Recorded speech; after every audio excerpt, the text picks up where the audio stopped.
여러분, 이제 이번 주일부터 이제 우리가 보게 될 그 창세기 42장부터 43장, 44장, 45장까지의 말씀은 이 요셉이라고 하는 이 사람이 형들을 만나서 이 서로 관계를 회복하는 그 이야기가 되겠습니다. 요셉과 형들 사이의 용서와 화해의 대서사시다. 그렇게 이제 말할 수가 있겠습니다. 이 이야기를 성경은 그렇게 많은 분량으로 기록을 합니다. 그냥 이게 뭐 한 몇 달락이나 아니면 한 장 정도로 해서 이야기를 마무리할 수도 있을 건데 그 많은 분량으로 이 이야기를 구구절절히 기록을 해요. 그게 그만큼 중요하다는 그런 말씀인 겁니다. 하나님의 큰 메시지를 담고 있습니다. 하나님 나라가 어떻게 오냐 이 말이죠. 하나님의 나라가 어떻게 오냐. 바로 용서와 화해를 통해서 온다. 이걸 다르게 말하면 십자가다. 그렇게 말할 수 있겠습니다. 인생이 뭐냐? 여러분, 인생이란 혼돈과 공허와 어둠이라고 말할 수 있습니다. 인생은 본래가 혼돈이 많고 고통이 많은 것입니다. 그 고통의 근본에 죄가 있습니다. 이 죄라고 하는 것은 모든 관계를 단절시켜요. 하나님과의 관계를 단절시키고 사람과의 관계도 단절시킵니다. 그리고 그 관계를 적대적 관계로 만듭니다. 여러분, 우리의 삶의 고통은 어디서 오냐? 관계가 틀어질 때 오는 겁니다. 그래서 여러분, 하나님의 나라는 인간의 우리가 겪는 고통에 관심이 있습니다. 그 고통의 문제를 어떻게 해서라도 해결하려고 합니다. 가장 큰 고통까지. 이게 죽음의 문제죠. 죽음이라고 하는 가장 큰 고통의 문제까지 해결하려고 합니다. 여러분, 고통의 문제를 해결하는 것이 목적은 아니라 그 고통의 문제를 해결하는 것으로 하나님의 구원에 이르게 하는 거죠. 그 고통의 문제를 어떻게 해결하냐? 바로 용서와 화해를 통해서 이루어진다는 것을 성경은 말씀합니다. 우리 창세기 지난주에 나누었던 말씀인데 창세기 41장 50절부터 52절까지 말씀인데 우리 하나님 말씀 같이 읽도록 하겠습니다. 시작. 흉년이 들기 전에 요셉에게 두 아들이 나되 곧 온의 제사장 딸 아스낫이 그에게서 낳은지라. 요셉이 그의 장남의 이름을 므낫세라 하였으니 하나님이 내게 내 모든 고난과 내 아버지의 온 집 일을 잊어버리게 하셨다 하며 차남의 이름을 에브라임이라 하였으니 하나님이 나를 내가 수고한 땅에서 번성하게 하셨다 하였더라. 아멘. 이 모든 시작은 요셉이라는 사람의 용서에서부터 시작이 됩니다. 요셉이 형들에 대한 상처를 다 잊고 형들을 용서할 것을 결심했다. 그게 여러분 오늘 읽었던 말씀에서 두 아들의 이름에서 우리가 이걸 잘 확인할 수가 있는데요. 첫째 아들을 낳고는 이제 내가 형들의 그 용서할 수 없는 일을 잊었습니다. 그렇게 말하고 둘째 아들을 낳고는 하나님이 나를 이렇게 번창케 주셨다. 여기에 하나님의 뜻이 있었구나. 그런 요셉은 자신의 지난 세월의 고난에 그 많은 고난과 아픔에 하나님의 뜻이 있음을 발견하게 됩니다. 여러분, 요셉의 경우는 용서하기가 정말 쉽지 않아요. 형들이 자기를 미워하고 왕따시켰잖아요. 그리고 자기를 죽이려고 했잖아요. 여의치 않자 애굽의 노예로 팔았습니다. 보디발의 집에서 종살이를 한 거죠.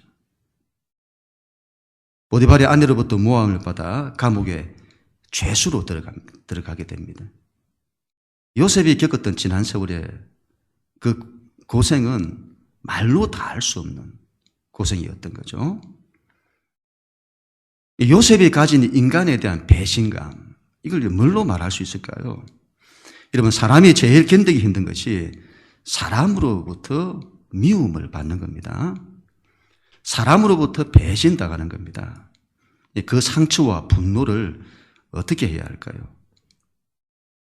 노예로 팔려와서는 사람 취급받지 못하고 그렇게 고생을 했는데, 여러분, 그 고생과 아픔을 다 어떻게 해야 할까요? 이런 외향적인 사람은 그런 상황에서 상처가 자기 밖으로 표출돼요. 그래서 분노로 나타납니다. 사람에 대한 분노, 사회에 대한 분노로 나타나요. 상처받은 대상이 부모일 때는 탈선해서 보복하려고 합니다. 부모에게. 내향적인 사람은 자기에 대한 학대로 나타나요. 자기가 자기를 폭력해요. 자기 연민으로 나타나기도 하고, 그리고 내 인생이 왜 이러냐고, 내 인생이 왜 이러냐고, 그리고는 그 분노를 자기에게 쏟아서는 자기를 포기하게 합니다. 이런 요셉은 그렇게 하지 않습니다. 이 사람은 참 우리가 보기에도 말로도 할 수 없는 고통을 겪습니다만 그렇게 하잖아요. 그 이유가 무엇일까요? 요셉이라고 하는 이 사람은 하나님을 의지합니다. 하나님을 의지하지 않고는 그 상처와 분노를 이길 수가 없어요.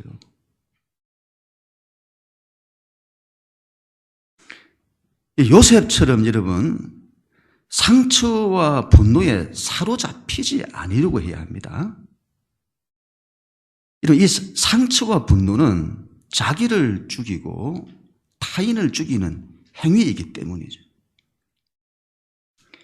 여기에 사로잡히면 자기 인생을 망치게 됩니다. 거기에 사로잡히지 않아야 합니다. 그리고 하나님 앞에 쏟아 놓아야 합니다. 속마음을 하나님 앞에 다 쏟아 놓는 거죠. 그리고는 그 하나님 앞에서 내가 내 마음에 가지고 있는 이 분노, 이 칼이라고 하는 이 칼을 내려놓아야 합니다. 우리는 다 자기 안에 칼을 품고 있어요. 그걸 내려놓아야 합니다. 칼을 품으면 자기가 힘들어져요. 자기가 무너집니다. 자기를 위해서라도 이런 칼을 내려놓아야 합니다. 더 나아가 요셉은 자신이 당하는 고난에 하나님의 뜻이 있음을 보았습니다. 이걸 깨닫기가 쉽지 않은데 요셉은 국무총리가 되고 나서야 그 뜻을 알게 됩니다. 하나님께서 나를 통하여 뭔가를 하시려고, 하나님께서 나를 통해 세상을 구원하시려고, 내 가족, 아버지의 집과 형제들을 구원하시려고 이 고난을 허락하신 거구나. 그걸 깨달아요. 그리고는 형제들에 대한 용서를 결심하게 됩니다. 이 용서라고 하는 것은 그냥 되지 않아요. 그냥 안 됩니다. 요셉을 보세요. 그에게 형들은 절대로 용서할 수 없는 대상입니다. 어떻게 그들을 용서합니까? 어떻게 그들을, 자신에게 그렇게 했던 그들을 어떻게 용서하냐 이 말이죠. 근데 왜 용서가 되는 걸까요? 요셉은 하나님의 뜻을 본 거죠. 하나님의 뜻을. 그 하나님의 뜻을 본 겁니다. 그걸 용서하게 되는 거죠. 나는 하나님의 뜻도 잘 모르겠는데요. 그래서 안 되겠는데요. 그렇게 말할 수 있잖아요. 그럴 때는 여러분, 용서를 해보면 압니다. 용서를 해보면 하나님의 뜻이 무엇인지를 알게 되는 거죠. 요셉과 형들 사이의 용서와 이 화해의 대서사는, 이 대서사는 누군가 한 사람이 칼을 거두고 용서를 결단하는 데서부터 시작이 됩니다. 그래서 여러분, 우리 삶에 이 용서와 화해가 일어나기 위해서는 누군가는 그걸 해야 된다 이 말이죠. 누구 한 사람이라도 그걸 해야 된다. 다른 사람 볼 것이 없어요. 내가 먼저 그래야 합니다. 내가 먼저 그래야 합니다. 여러분, 내 안에 있는 칼을 거두어야 합니다. 이건 정말 우리가 그래야 합니다. 이건 여러분, 나를 위해서라도 그렇게 해야 합니다. 그래야 내가 산다 이 말이죠. 그리고 용서를 결단하는 겁니다. 그때부터 내 안에 칼을 내려놓고 용서를 결단할 그때부터 내 안에 하나님의 평강이 찾아오게 되는 것이죠. 그리고 그때부터 하나님께서 나를 통해서 새로운 일을 이루시게 되는 것입니다. 아버지의 집과 형제들을 다 살리는 이 하나님의 이 구원이 요셉의 용서에서부터 출발된 것처럼 우리의 용서를 통해서 하나님의 생명의 역사가 나타나게 되는 것입니다. 그럼 우리 모두가 다 될 수 있기를 바랍니다. 오늘 말씀 1절하고 2절 말씀인데 같이 한번 읽도록 하겠습니다. 시작. 그때 야곱이 애굽에 곡식이 있음을 보고 아들들에게 이르되 너희는 어찌하여 서로 바라보고만 있느냐. 야곱이 또 이르되 내가 들은즉 저 애굽에 곡식이 있다 하니 너희는 그리로 가서 거기서 우리를 위하여 사오라. 그러면 우리가 살고 죽지 아니하리라. 아멘. 아멘. 여러분, 요셉이 형들에 대한 용서를 결심하자 기회가 찾아오게 되어집니다. 길이 열리게 되어져요. 그런데 여러분, 희한한 것은 그 일이 기근을 통해서 왔다는 겁니다. 당시 이집트에 7년 대기근이 있었는데 그 일이 이집트뿐만이 아니고 근동 지역 전체에 있게 된 거죠. 아버지 야곱과 형들에게도 기근이 있었던 거예요. 기근이 무슨 말이죠? 기근. 삶의 고통을 말하는 거죠. 삶의 고통. 만약에 여러분 이 기근이 없었다면 요셉이 형들과 화해하는 일은 일어나지 못했을 겁니다. 우리의 삶의 고통을 통해서 하나님의 역사가 나타난다. 이런 걸 알 수가 있잖아요. 이런 점을 볼 때 고난에는 하나님의 뜻이 있다는 것을 우리가 알 수가 있습니다. 고난으로만 보면 답이 없어 보여요. 낙심될 일만 생깁니다. 하나님의 뜻을 볼 수 있어야 합니다. 오늘 사건을 보세요. 기근에 하나님의 뜻이 있잖아요. 그 기근을 통해서 하나님의 역사가 나타나게 되는 거죠. 아버지 야곱이 이집트의 곡식이 많음을 들었습니다. 그리고는 아들들을 재촉합니다. 너희는 어찌하여 서로 바라보고만 있냐. 이런 기근의 때에 아버지 제가 가서 양식을 좀 구해오겠습니다. 그렇게 해야 할 건데 그렇게 말하는 놈이 하나도 없고 서로 눈치만 보고 있는 겁니다. 왜 그렇게 하죠?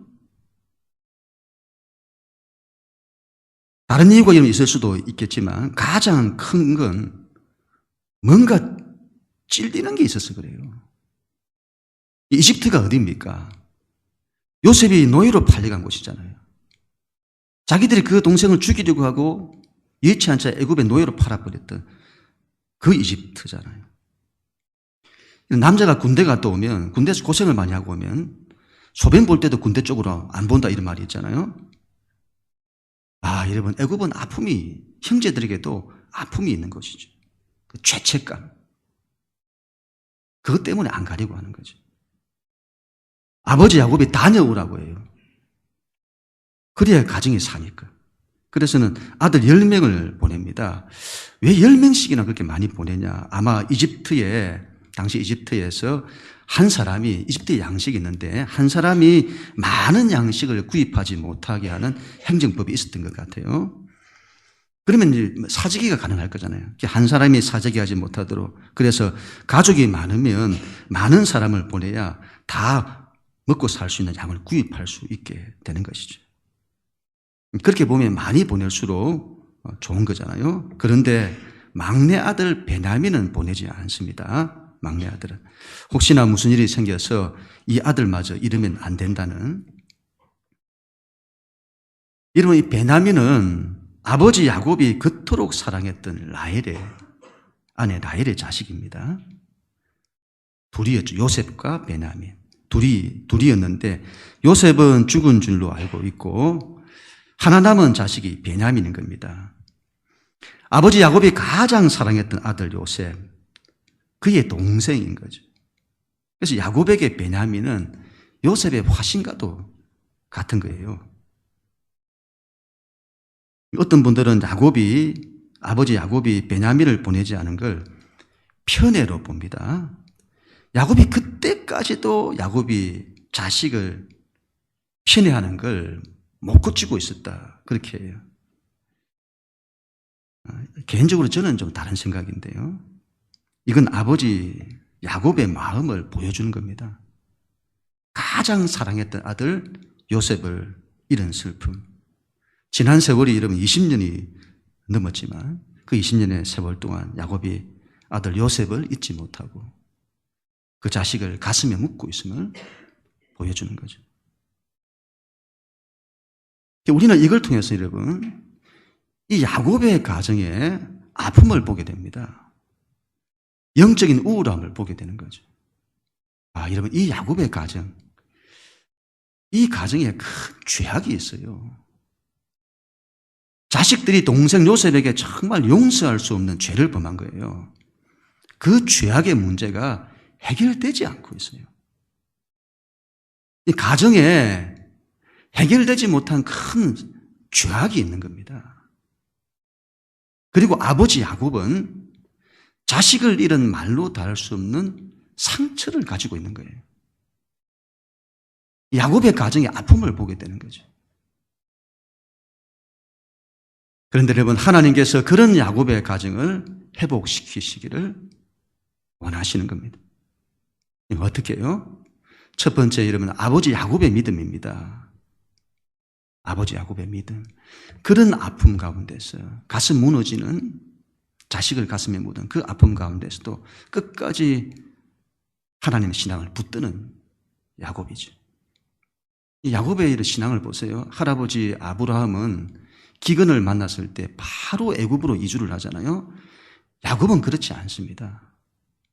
젊은 시절의 야곱은 참 허물도 많고 죄도 많았습니다만, 그러나 노년의 야곱은 오로지 하나님의 은혜만을 붙듭니다. 그래서 그 큰 기근이 와도 죽었으면 죽었지 약속의 땅을 떠나지 않는 거죠. 야곱의 믿음을 보여주는 거라고 봅니다.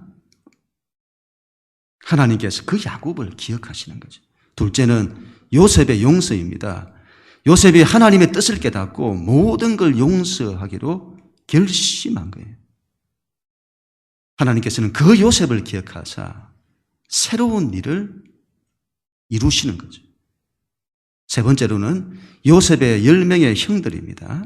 큰 죄를 지었고 그 일로 지난 20년이 넘는 세월을 죄책으로 시달렸습니다. 다음 시간에 우리가 이 부분을 확인하겠습니다만, 근데 이 형들의 마음에 조금씩 변화가 일어나기 시작하는 것이죠. 하나님께서 그걸 보시고 새로운 일을 이루어 주시는 것이죠. 오늘 말씀 6절부터 9절까지 말씀인데요. 같이 읽습니다. 시작. 때에 요셉이 나라의 총리로서 그 땅 모든 백성에게 곡식을 팔더니 요셉의 형들이 와서 그 앞에서 땅에 엎드려 절하매 요셉은 그의 형들을 알아보았으나 그들은 요셉을 알아보지 못하더라. 요셉이 그들에게 대하여 꾼 꿈을 생각하고. 아멘. 요셉의 형들이 드디어 여러분 이집트에 와서는 국무총리인 요셉 앞에 엎드려 절을 합니다. 그들은 동생 요셉을 알아보지 못합니다. 지난 20년이 넘는 세월 동안 요셉은 애굽 사람이 다 되었습니다. 그러나 요셉은 형들을 금방 알아봅니다. 그들의 옷차림, 그들의 모양새 알아보는 거죠. 요셉은 이미 형들이 올 것을 기다리고 있었던 듯합니다. 기근이 온 세상에 있었잖아요. 가나안 땅에도 기근이 있었고, 그래서 형들이 반드시 찾아올 거라는 것을 미리 예상했을 겁니다. 형들을 만났을 때 여러분 만감이 교차했을 겁니다. 원수 같은 형들이잖아요. 용서를 결심했지만 어떻게 해야 하지? 그들을 대면할 자신이 없었을지도 모르겠습니다. 그런데 여러분 성경은 오늘 놀라운 말씀을 기록을 합니다. 요셉이 그들에 대하여, 형들이 자기가 절을 할 때에 요셉이 그들에 대하여 꾼 꿈을 생각하고 그렇게 말씀하잖아요. 형들이 자기에게 절을 했는데 그 일을 통해서 요셉은 그 오랜 전에 자기가 17세 나이쯤 되었을 그때에 자기가 꾸었던 그 꿈을 생각하게 된 거죠. 그때 요셉이 꿈을 꾸잖아요. 밭에 곡식단을 묶는데 형들의 딸이 내 단을 향해서 절을 하는 겁니다. 두 번째 꿈은 하늘의 해와 달과 11별이 내게 절하는 거죠. 두 번째 꿈은 나중에 이루어집니다만은, 근데 첫 번째 꿈이 이때 이루어지게 된 것입니다. 요셉은 원수 같던 형들을 만나는 그 순간, 그들이 자기에게 절을 하는 그 순간에 하나님의 꿈이 성취되는 걸 보게 된 것입니다. 그 옛날 하나님께서 나에게 보여주셨던 그 꿈 때문에 형들이 나를 이렇게 미워하고 나를 죽이려 하고 노예로 팔았는데, 그런데 여러분, 그 꿈이 그럼에도 불구하고 이루어지는 걸 보게 된 것이죠. 그래서 요셉은 이 일을 통해서 그때 그 꿈이 연상이 되면서 그 꿈이 이루어지는 겁니다. 이걸 통해서 하나님의 뜻이 있구나. 하나님이 뭔가를 하시는구나. 내가 용서를 결심하자 하나님께서 이렇게 길을 만드시는구나. 하나님의 뜻을 이루시는구나. 그걸 깨닫게 되는 것이죠. 이 하나님의 구원의 역사가 어떻게 일어난다고요? 용서를 결심했을 때 그때부터 하나님의 역사가 나타나기 시작한다는 것을 말씀하는 겁니다. 하나님의 뜻이 이루어지기 시작해요. 내 삶에 여러분 이런저런 면들이 많고, 이걸 여러분 어떻게 이렇게 내가 정말 받아들일 수도 없는 이런 현실과 이해될 수 없는 현실일지라도 내가 용서를 결심하고 주님 앞에 나아갔을 때에 하나님께서 그런 상황 가운데서도 하나님의 당신의 뜻과 꿈을 이루시는 그 일을 나타내시더라 이 말이죠. 오늘 9절 12절 말씀인데요. 우리 마지막으로 한번 같이 읽도록 하겠습니다. 시작. 너희는 정탐꾼들이라 이 나라의 틈을 엿보리고 왔느니라. 그들이 그에게 이르되 내 주여 아니니이다. 당신의 종들은 곡물을 사러 왔나이다. 우리는 다 한 사람의 아들로서 확실한 자들이니 당신의 종들은 정탐꾼이 아니니이다. 요셉이 그들에게 이르되 아니라 너희가 이 나라의 틈을 엿보러 왔느니라. 아멘. 요셉은 여러분 형들을 용서하기로 결심했습니다. 그러면 여러분 형들을 만났을 때 바로 자신을 밝히고 내가 요셉이라고 밝히고 용서해 주면 되는 것 아닐까요? 그런데 요셉은 형들을 모르는 채 합니다. 그리고는 형들을 정탐꾼으로 몰게 됩니다. 너희는 이 나라의 틈을 엿보리고 온 정탐꾼이다. 스파이들이구나. 그렇게 한 거지. 요셉의 이 말은 근거 없는 말은 아닙니다. 이집트는 여러분 지형적으로 사방이 뚫려 있어요. 그래서 당시 힉소스 왕조도 이집트로 들어와서는 왕권을 잡은 족속들이잖아요. 당시 여러분 수많은 스파이들이 이집트로 왔던 것으로 보여요. 특히 여러분 기근의 때잖아요. 먹고 살 수 있는 양식이 이집트에 다 있는 겁니다. 그래서는 여차하면 이집트를 쳐서라도 그 땅을 차지하려고 했을지도 모르겠습니다. 그래서 여러분 국경마다 수비대가 이집트로 들어오는 사람들을 철동같이 지키는 겁니다. 그리고 이집트로 들어오는 사람들의 출신 성분을 다 조사하는 거죠. 어디서 왔냐? 어느 족속이냐? 이름이 뭐냐? 아버지는 누구냐? 너가 아버지는 마시노? 이거 다 물어보는 거죠. 출입국 관리소에서 전부 다 검사하고 심사하는 거죠. 이런 스파이로 몰리자 형들은 자기 신상에 대한 것들을 다 이야기를 다 합니다. 우리는 절대로 스파이가 아닙니다. 우리는 12형제로서 가나안 땅의 한 사람의 아들들입니다. 막내 아들은 아버지와 함께 있고 또 하나는 없어졌나이다. 궁지에 이런 몰리다 보니까 그렇게까지 상세히 이야기 안 해도 될 걸 다 이야기를 다 하는 거죠.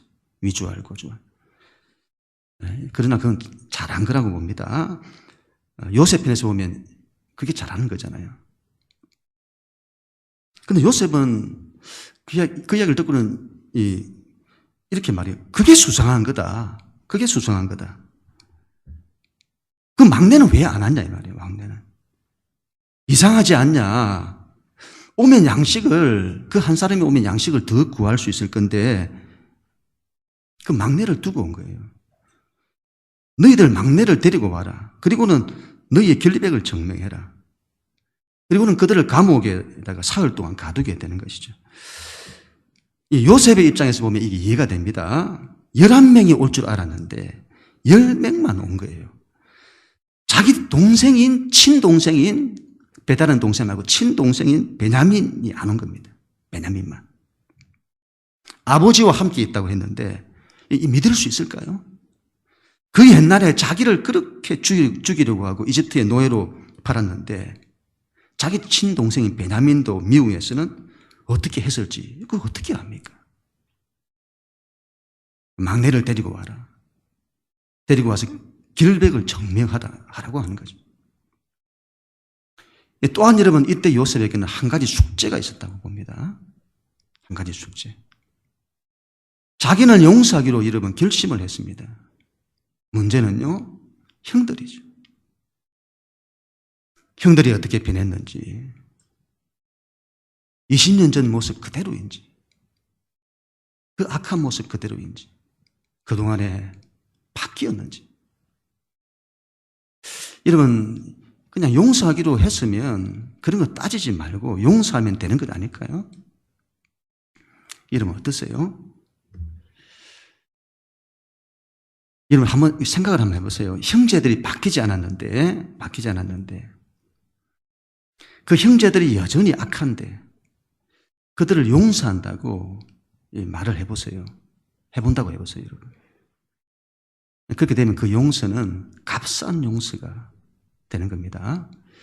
예수님이 이런 말씀을 하셨습니다. 진주를 돼지에게 던지지 마라. 복음이라고 하는 이 값진 진주, 이 큰 하나님의 사랑과 은혜를 당시 유대주의자들, 하나님을 믿는다는데 얼마나 교만한지, 자기들만 옳다고 하고 자기와 다른 사람들을 정죄하고 심판하는 그런 자들에게 복음을 던지지 말라. 그들은 그런 복음을, 그 하나님의 그 큰 사랑과 은혜를 값싼 것으로 취급하여 길바닥에 내팽개칠 거다. 요셉은 여러분 형들이 바뀌지 않았을지라도 그들을 용서할 겁니다. 그게 결심을 했어요. 그들이 바뀌지 않았을지라도, 여러분 사람이 바뀌어야 용서하죠 이렇게 말하잖아요. 사람이 바뀌지 않아도 내가 용서하는 겁니다. 용서할 겁니다. 그것만으로도 잘하는 거라고 봅니다. 그것만으로도 여러분 50% 문제가 해결된다고 봐요. 그래야 합니다. 상대가 안 바뀌어도 용서해야 합니다. 자기 안에서 그래야 합니다. 상대에게 그걸 쉽게 말해서는 안 되지만 자기 안에서 이런 그래 해야 됩니다. 그것만으로도 잘한 거예요. 그러나 요셉이 진정으로 원하는 것은 용서에 머무는 것이 아니라 형들과 화해하는 것입니다. 용서를 넘어서 화해를 하는 것이에요. 이런 용서라고 하는 것은 상대가 여전히 안 바뀌어도 할 수가 있습니다. 그러나 화해는 그렇지 않습니다. 화해라고 하는 것은 한 사람의 일방적인 것으로 되는 것이 아니에요. 화해는 쌍방이어야 합니다. 이 화해가 되기 위해서는 여러분 잘못을 인정을 해야 합니다. 내가 잘못했다고. 우리가 잘못했다고. 그때 아버지가 너를 너무 편애하는 것 같아서 그때 정말 우리가 제정신이 아니었던 것 같다고. 그때 그 시기와 이 분노를 우리가 주체하지 못해서 그랬다고. 지난 20년의 세월 동안에 그 죄책감 때문에 마음 편할 날이 없었다고. 미안하다고. 용서해달라고. 요셉은 알고 싶은 겁니다. 형들이 어떻게 변했는지. 그걸 어떻게 알 수 있을까요? 형들이 변했는지를 어떻게 알 수 있죠? 그래서 시험한 겁니다. 평상시에는 그냥 그 사람이 어떤 사람인지 드러나지를 않아요. 극한 상황이 될 때 드러나게 되어집니다. 그래서 요셉이 그들을 몰아붙이고 사흘 동안 감옥에 가두는 이유가 여기에 있는 것입니다. 이 부분은 다음 시간에 나누도록 하겠습니다. 여러분, 첫 번째로 여러분 상대에 대해서 품었던 칼을 여러분 내려놓는 것. 이게 저는 출발이라고 봅니다. 내가 상대에 대해서 내가 가지고 있는 분노의 칼을 내려놓은 이거는 정말 귀한 거라고 봅니다. 우리는 마음의 분노, 이 칼을 내려놓아야 합니다. 거기서부터 시작되는 거죠. 두 번째로는 여러분 이 칼을 내려놓는 것보다 더 어려운 게 용서입니다. 용서가 더 어렵죠. 칼은 어떻게 해서라도 할 수가 있는데 용서는 정말 어렵습니다. 그러나 반드시 해야 합니다. 용서할 때 여러분 그때부터 하나님의 새로운 일이 시작이 되는 거죠. 세 번째로는 용서가 여러분 끝이 아니에요. 용서를 넘어서 화해로 가야 합니다. 화해를 위해서는 잘못을 인정해야 합니다. 이걸 참회라고 하잖아요. 참회.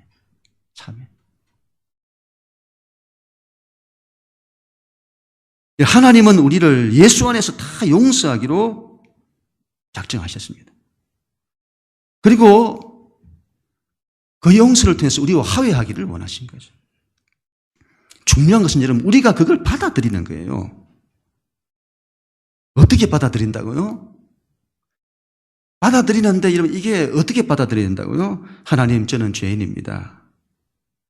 이 모든 것이 주의 죄 때문이고 저의 잘못 때문입니다. 이걸 통해서 받아들인다는 거죠. 여러분 이 회개, 이 참회가 없이 예수를 믿는다는 것은 하나님의 은혜를 값싼 은혜로 취급하는 것입니다. 이런 자신을 참회하면 하나님의 은혜와 참회하고 하나님의 은혜와 용서를 받아들이면 그때부터 하나님과 우리 사이에 진정한 화해가 일어나게 되는 것이죠. 이건 여러분 사람과도 마찬가지입니다. 사람과도 마찬가지예요. 이때부터 여러분 하나님의 놀라운 일들이 일어나게 되는 것이죠. 여러분 결론을 맺도록 하겠습니다. 첫 번째로는 여러분 우리 안에 있는 칼을 내려놓으십시다. 상대에 대한 분노를 내려놓으십시다. 그래야 내가 산다. 그래야 내가 산다. 여러분 용서가 안 될 수 있잖아요. 용서가 안 되면 먼저 칼이라도 내려놓으십시다.